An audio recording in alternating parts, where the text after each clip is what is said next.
नमस्ते भाइयों, नमस्कार। मैं उमेश त्रिवेदी स्वागत करता हूं आपके अपने प्लेटफॉर्म में दोस्त ट्यूशन क्लासेज विद TWT में। दोस्त मेरा मेन चैनल है टारगेट विद त्रिवेदी, और टारगेट विद त्रिवेदी का में दोस्त आज एक नई शुरुआत है में दोस्त, जो कि 10th क्लास में स्टार्ट हो गई है में दोस्त। अब ये शुरुआत जो है में दोस्त कक्षा 10 वाले विद्यार्थियों के लिए, यानी टारगेट अभी जो है 2026, अभी जो आने वाली बोर्ड परीक्षा है 2026 में जो है मेरे दोस्त, टारगेट में रखते हुए TWT एक नई शुरुआत कर रहा है। अभी टारगेट त्रिवेदी पर मैं अकेला हूं मेरे दोस्त, एक बैठा मेरा दोस्त वो कैमरा, हम अकेले सिर्फ 2 ही आदमी है, लेकिन बोला जाता है 2 आदमी अकेला काफी, 2 आदमी अकेला काफी में दोस्त। तो मैं दोस्त सिर्फ अकेला हूँ, सब कुछ पढ़ाऊंगा मैं दोस्त, लेकिन अभी मैं शुरुआत कर रहा हूँ सिर्फ साइंस की में दोस्त। तो चलिए, साइंस की पहली क्लास में तो 2026 में दोस्त फरवरी से एग्जाम है, 2026। तो पहला चैप्टर में दोस्त साइंस का है, 10th वालों का नई शुरुआत। तो सभी लोगों से हाथ जोड़ के निवेदन है दोस्त कि अगर चैनल पर नए हो तो मैं दोस्त सब्सक्राइब कर देना। अभी सिर्फ चैनल पे 15 सब्सक्राइबर हैं, जैसे ही चैनल पे 50+ सब्सक्राइबर हो जाएंगे दोस्त, मैं इसी चैनल पे कंटिन्यू अभी रिकॉर्डिंग क्लासें कर रहा हूँ, उसके बाद कंटिन्यू क्लासें मैं कर दूंगा, कैसी लाइव कर दूंगा मैं दोस्त। तो चलिए मैं दोस्त मैं स्टार्ट करता हूँ आप लोग के जोर से जुनून के देखते हुए मैं दोस्त। चलिए, पहली क्लास है मैं दोस्त, धुआंधार होगा। तो पहली क्लास है मैं दोस्त साइंस की। कैसी है? साइंस की। इसको लगा देता हूँ हल्का, तो जो है फिर यहां से चलेगा नहीं इसमें यो। तो चलिए मैं दोस्त, पहली जो है साइंस। अब साइंस में दोस्त फिजिक्स, केमिस्ट्री और बायोलॉजी, इन तीनों के आधार पर साइंस होती है। तो मैं पहला आप लोगों के पास केमिस्ट्री रासायनिक विज्ञान स्टार्ट कर रहा हूं। तो सबसे पहले क्लास 10 क्लास 10th के लिए मैं दोस्त मैं स्टार्ट कर रहा हूं साइंस में चैप्टर पहला, उसका नाम है रासायनिक अभिक्रिया। रासायनिक अभिक्रिया एवं समीकरण। रासायनिक अभिक्रिया एवं क्या है? समीकरण। रासायनिक अभिक्रिया एवं समीकरण, ये क्लास का पहला क्या है? चैप्टर। और यही पहला चैप्टर मैं स्टार्ट कर रहा हूं, रासायनिक अभिक्रिया एवं समीकरण में दोस्त। तो सबसे पहले में दोस्त रासायनिक अभिक्रिया क्या होती है? रासायनिक अभिक्रिया में दोस्त देख लीजिए में दोस्त, रासायनिक अभिक्रिया में दोस्त अब बात करें कि एक भौतिक अभिक्रिया हो जाएगी में दोस्त, एक रासायनिक अभिक्रिया हो जाएगी। जैसे कि एक भौतिक परिवर्तन, अब जैसे मैं बोल दूं कि परिवर्तन 2 प्रकार के होते हैं, एक रासायनिक परिवर्तन और दूसरा भौतिक परिवर्तन में दोस्त। भौतिक परिवर्तन में दोस्त वो परिवर्तन है जिसमें भौतिक गुणों को परिवर्तित कर सकते हैं, उसके आकार, अवस्था, आकार और भौतिक गुणों का परिवर्तन करते हैं। सिर्फ केवल पदार्थ की अवस्था को में दोस्त क्या करते हैं? परिवर्तन कर देते हैं। और जैसे बर्फ का गलना, जल का जमना में दोस्त, ये एक भौतिक परिवर्तन है। बर्फ का जमना कैसा परिवर्तन है? भौतिक परिवर्तन है। क्यों? क्योंकि बर्फ जो है, मैंने माना ये बर्फ है, क्या है ये बर्फ है, और बर्फ में दोस्त जम गई, बर्फ क्या हुई? जम गई, यानी जल है, जल का जमना। तो जल जम गई तो क्या बन गया? बर्फ बन गया। जल का जमना, जल जम गया तो क्या हो गया मेरे दोस्त? बर्फ बन गया। तो जल का जमना बर्फ बन गया मेरे दोस्त। तो बर्फ का दोबारा फिर जल में परिवर्तन हो जाएगा। जल को बर्फ बनाया जा सकता है, बर्फ को फिर पुनः जल बनाया जा सकता है। ऐसी क्रियाएं भौतिक परिवर्तन कहलाती है मेरे दोस्त। तो जल का बर्फ बनना भौतिक परिवर्तन है, और बर्फ का पुनः जल बन जाना फिर ये तो भौतिक परिवर्तन ना। तो यही एग्जाम्पल है, डिफिनेशन हो गई कि किसी भी पदार्थ को एक अवस्था से दूसरी अवस्था में परिवर्तन हो जाए, उसके बाद उसके रंग, आकार, रूप में परिवर्तन होने के बाद पुनः फिर उसी रूप में वापस परिवर्तन आ जाए, इसको बोलते हैं भौतिक परिवर्तन। इसी का अपोजिट हो जाएगा रासायनिक परिवर्तन। जैसे कागज का जलना, ये हो गया मेरा रासायनिक परिवर्तन। तो देखते हैं कागज का जलना रासायनिक परिवर्तन कैसे है, देखते हैं। कागज का जलना रासायनिक परिवर्तन है, देखते हैं कैसे। देखो, यानी कि ये कागज है, ये क्या है? कागज है, और ये जल गया, क्या हो गया? ये मेरे दोस्त जल गया।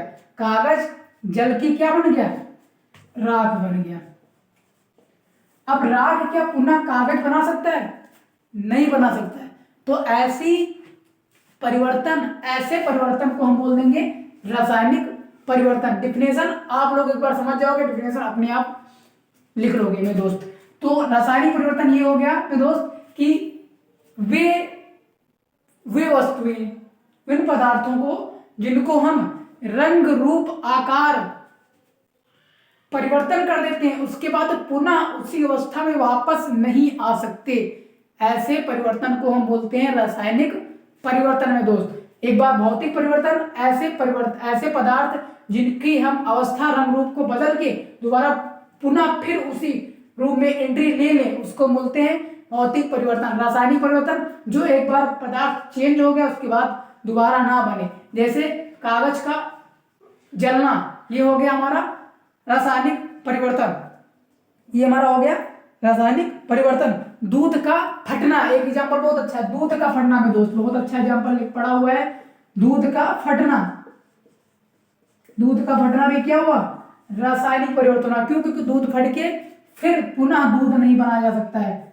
दूध फट गया अगर तो इसके बाद क्या बनाया जा सकता है, हाँ पनीर बनाया जा सकता है, फिर पुनः दूध नहीं बनाया जा सकता है मेरे दोस्त। तो ऐसे सबको क्या बोलेंगे हम, रासायनिक परिवर्तन। उम्मीद है कि आप लोग ऐसे लोग समझ गए होंगे। अगला देखते हैं, इसको लगा लेते हैं यार।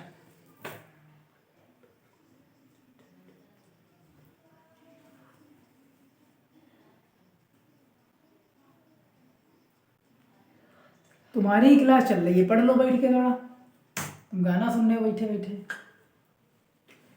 चंदे बदमाशी का ये तो बर्फ का पिघलना भौतिक परिवर्तन में आता है। इसकी परिभाषा होती है कोई दो पदार्थ मिलकर एक नए पदार्थ का निर्माण करे, वे रासायनिक क्रिया। क्यों? सही है। अगला देखते हैं ना दोस्त। अब आ जाए हम रासायनिक अभिक्रिया क्या होती है। अब ये हो गया आपका रासायनिक अभिक्रिया।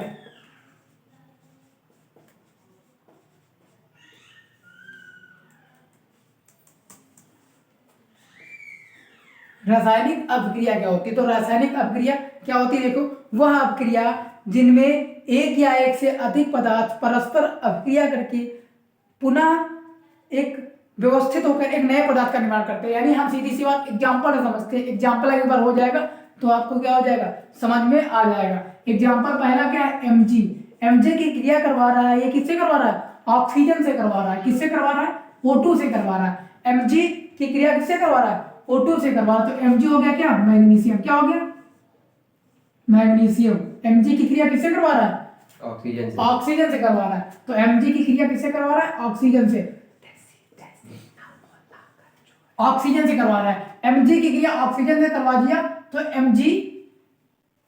एमजी की क्रिया जब ऑक्सीजन से करवा दिया तो मैग्नीशियम ऑक्साइड। तो MgO2 यानी MgO2। अब देखो यहाँ पे आप डिफिनेशन समझ सकते हो कि कोई एक पदार्थ या दो, मतलब ऐसी अभिक्रियाएं जो दो पदार्थों का मिलकर रासायनिक अभिक्रिया का रासायनिक अभिक्रिया यानी ऐसी पदार्थ या ऐसी अभिक्रिया जिनमें दो पदार्थों से मिलने के बाद एक तीसरा नया पदार्थ का निर्माण कर देती है, उसको हम बोल देते हैं रासायनिक अभिक्रिया में दोस्त। डिफिनेशन यहां से क्लियर है, क्योंकि एक अभिक्रिया जो दो पदार्थों को क्या कर ले, दो पदार्थों को मिलने के बाद एक अभिक्रिया दो पदार्थों से मिलने के बाद एक तीसरा नए पदार्थ का जन्म दे दे दोस्त, उसको हम बोल देंगे सीधी सी बात, यहाँ पे रासायनिक अभिक्रिया हो गई। माना ए और बी की अभिक्रिया कर दिए और पदार्थ कौन सा बन गया, सी। तो मैं बोल सकता हूँ ए और बी का एक क्रिया करके सी क्या कर दिया, हमारा एक नया पदार्थ बना दिया। तो ए बी दो या दो से अधिक मिलके एक सी का निर्माण कर दिया, यही रासायनिक अभिक्रिया है। MgO2 ये कर दिया क्रिया करवा दिया और इधर बन क्या गया MgO, मैग्नीशियम ऑक्साइड, MgO2।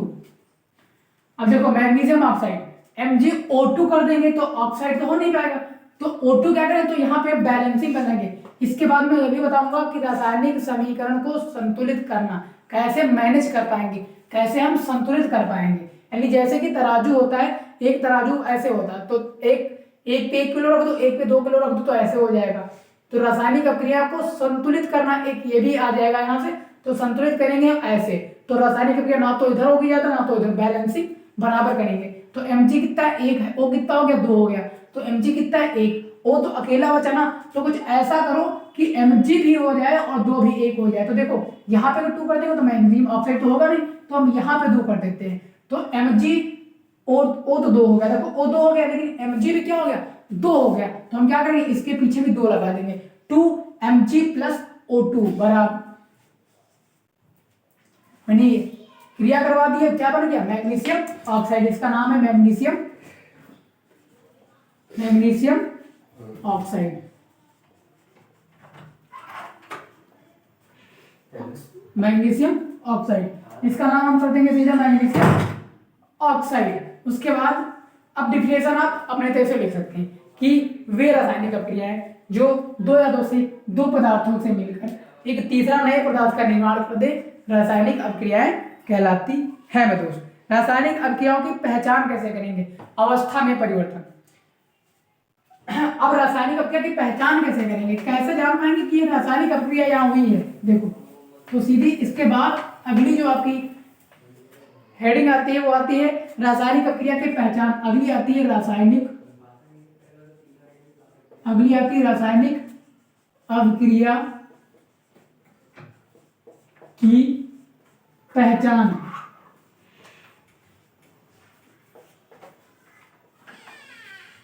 अगला हमारा आता है रासायनिक अभिक्रिया की पहचान, कैसे हम जान पाएंगे कि रासायनिक अभिक्रिया ही यहाँ हुई है। मैं दोस्तों रासायनिक अभिक्रिया पहचान में पहला आपका हो जाएगा अवस्था में परिवर्तन, कुछ अवस्था में परिवर्तन, या तो उसकी अवस्था में परिवर्तन हो जाएगा, ठीक है, या तो फिर उसके रंग में परिवर्तन हो जाएगा, अवस्था में परिवर्तन, फिर दूसरा आ गया रंग में परिवर्तन, या तो अवस्था में परिवर्तन हो जाएगा, या तो फिर उसके रंग में परिवर्तन हो जाएगा, या तो फिर मैं दोस्त ताप में परिवर्तन, ताप में परिवर्तन, या तो उसके ताप में परिवर्तन हो जाएगा।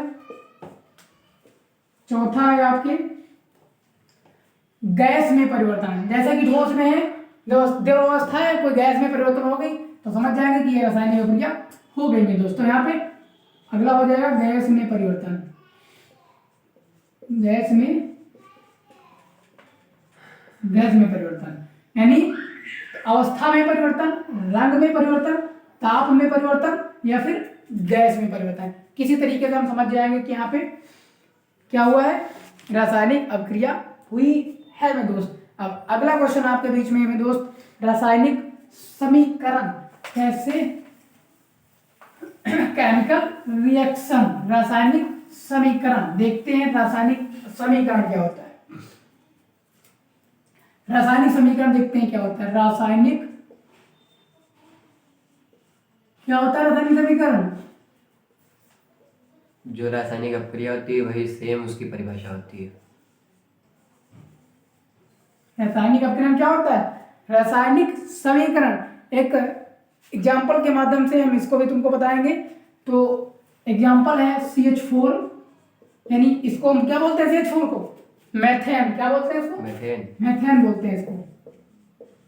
CH4 को मैथेन बोल दिया, उसके बाद O2 ऑक्सीजन हो गया, फिर किसकी क्रिया करवा दिया, ऑक्सीजन के साथ क्रिया करवा दिया।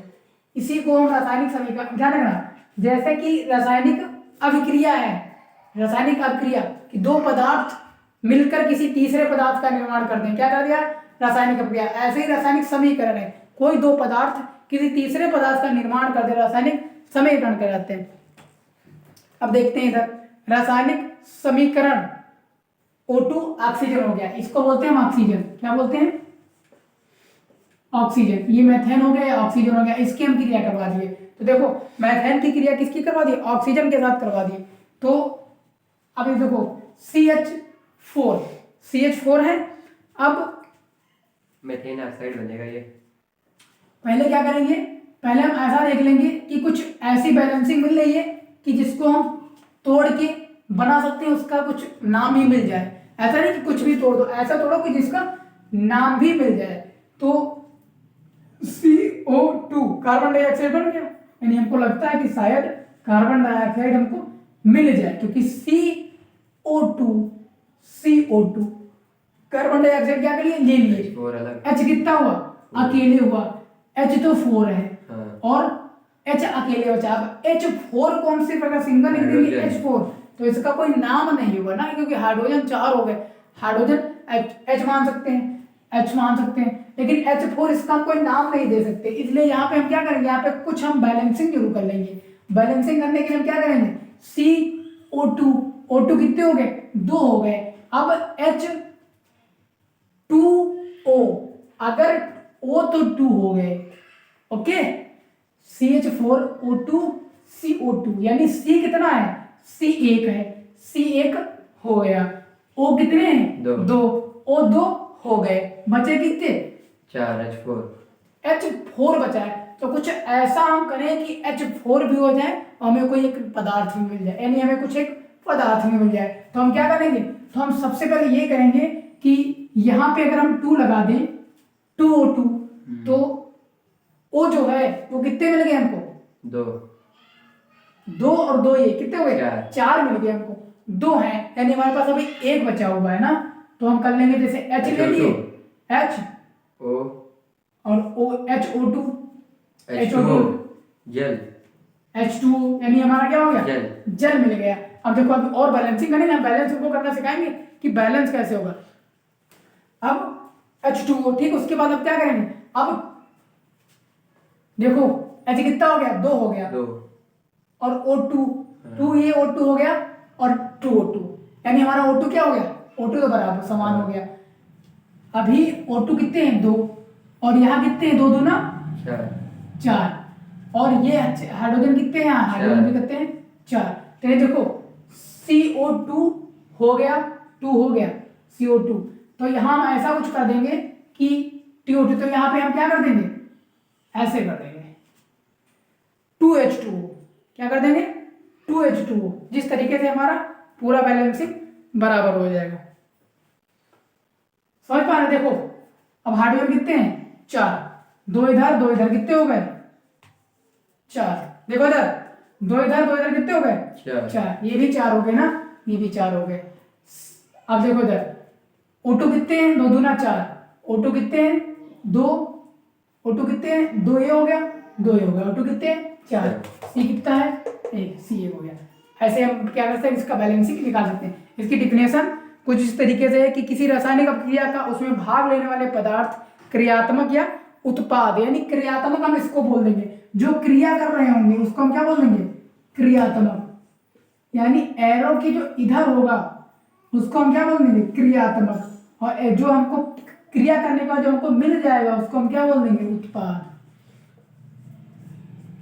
वो डिफिनेशन है इस तरीके से कि किसी रासायनिक अपक्रिया का उसमें भाग लेने वाले पदार्थ क्रिया कारक या उत्पाद, क्रियाकारक, क्रियात्मक या क्रिया, माने इसके साथ हम क्या कर रहे हैं, इसके साथ हम क्या कर रहे हैं, क्रिया कर रहे हैं। तो क्रियाकारक या उत्पाद के प्रतीक एवं सूत्रों के माध्यम से संक्षिप्त प्रदर्शन रासायनिक समीकरण कहलाता है। एक छोटी सी रासायनिक अभिक्रिया में प्रयुक्त पदार्थ अभिकारक या क्रियाकारक तथा उत्पन्न होने वाले पदार्थ उत्पाद कहलाते हैं। दोस्त ध्यान रखना, अभिकारक और क्रियाकारक। अभिकारक किसको बोलते हैं, तो ध्यान रखना, अभिकारक जैसे मतलब इसकी हम क्या करें, ये हमारा अभिकारक, ये अभिकारक, ये इसकी क्रिया किससे करवा रहे, इससे करवा रहे, तो ये अभिकारक, ये क्रियाकारक, और इन दोनों से मिलकर क्या बन गया, हमारा उत्पाद बन गया। तो आप एक इसका डिफिनेशन अच्छे तरीके से लिख सकते हैं कि किसी भी रासायनिक अभिक्रिया को, मतलब किसी भी पदार्थ को, 2 या 2 से अधिक पदार्थ से, मतलब अभिकारक को क्रियाकारक के साथ क्रिया करवाने पे प्राप्त जो उत्पाद हो जाता है उसी को हम क्या कह सकते हैं, रासायनिक समीकरण कह सकते हैं। एक बार और डिफिनेशन देख लेते हैं कि किसी अभिकारक को किसी क्रियाकारक के साथ, किसी अभिकारक को किसी क्रियाकारक के साथ ठीक है। हाँ, जोड़कर किसी भी अभिकारक को क्रिया कारक के साथ जोड़कर एक नए पदार्थ का निर्माण कर देंगे दोस्त। उसके बाद हम क्या करते हैं, उसी को क्या कर देंगे, रासायनिक समीकरण कर देंगे। यानी इन दोनों से क्रिया बनाने के बाद ये दो एक नए पदार्थ निकल के आ गए। यानी मेथेन था और क्या था, ऑक्सीजन था। मेथेन और ऑक्सीजन से हमने क्रिया किया, मेथेन हमारा अभिकारक हो गया, ऑक्सीजन हमारा अभिक्रिया हो गया, मतलब सॉरी अभि ये जो अभिकारक हो गया, ये क्रिया कारक हो गया। ये में तो अभिकारक हो गया, क्या हो गया, ये क्रिया। मेथेन हमारा अभिकारक है, ऑक्सीजन हमारा क्या है, क्रिया कारक में दोस्त। तो इन दोनों की क्रिया करवा दिए और CO2 कार्बन डाइऑक्साइड और H2 यानी जल, यानी कार्बन डाइऑक्साइड, इसको बोलेंगे कार्बन डाइऑक्साइड, और क्या मिल गया, जल मिल गया। यानी ये दोनों हमको क्या मिले, प्राप्त हो गए। तो ऐसे ऐसे समीकरण को हम रासायनिक समीकरण कहते हैं मेरे दोस्त। आपका क्लियर हो गया। उसके बाद है रासायनिक समीकरणों को संतुलित करना। रासायनिक समीकरण को संतुलित करना, जो कि हम ये आपको कल बताएंगे, क्योंकि अभी वीडियो हम रिकॉर्डिंग कर रहे हैं तो फोन में थोड़ा कम है स्पेस, तो धीरे धीरे करते हैं। फिलहाल पर डे तुमको 15-15, 20-20 मिनट की वीडियो तुमको जो है, मिनट की वीडियो तुमको मिलती रहेगी। जैसे आप लोग सब्सक्राइबर करवा दीजिए 50 के प्लस, वैसे हम इसको लाइव कर देंगे मेरे दोस्त, ठीक है। तो बाकी मिलते रहेंगे नेक्स्ट क्लास में, तब तक के लिए जय हिंद।